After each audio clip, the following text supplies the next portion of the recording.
भारतीय संस्कृतीत गणपती बाप्पा केवळ विघ्नहर्ताच नाही, तर लहानपणापासूनच त्याची बुद्धी, विनोदबुद्धी आणि करुणा ही विशेष मानली जाते.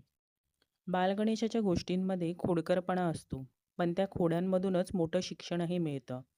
ही कथा आहे अशाच एका प्रसंगाची, जिथे बालगणेशाने आपल्या खेळातून ऋषींचं ध्यान भंग केलं आणि त्यातून घडली एक अनोखी घटना, जिच्या परिणामी गणेशाला मिळाला एक शाप, जो पुढे जाऊन त्याच्या आयुष्याच्या महत्त्वाच्या क्षणांशी जोडला गेला. चला तर मग जाणून घेऊया बालगणेशाच्या खोडकर स्वभावाची आणि त्यातून मिळालेल्या ज्ञानाची ही सुंदर कथा. एकदा कैलास पर्वतावर बालगणेश खोडकरपणात फिरत होते. वाटेत त्यांना काही ऋषी ध्यान करत बसलेले दिसले. गणेशाच्या खेळकर स्वभावामुळे त्यांनी त्यांचं ध्यान भंग केलं. कधी गालांवर फुगे फुगवले, कधी मुष्कावरून धुळीचे वारे उडवले. ऋषी रागावले आणि म्हणाले, हे लहानसे देवता, तू अत्यंत बुद्धिमान आहेस, पण तुला शिस्त नाही.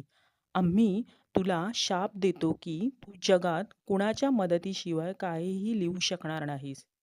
गणेशाला दुःख झालं. त्यांना समजलं की आपल्याकडून चूक झाली आहे. त्यांनी ऋषींच्या पायांवर लोटांगण घालून क्षमा मागितली. ऋषी प्रसन्न झाले आणि म्हणाले, ठीक आहे, तुझा शाप सौम्य करतो.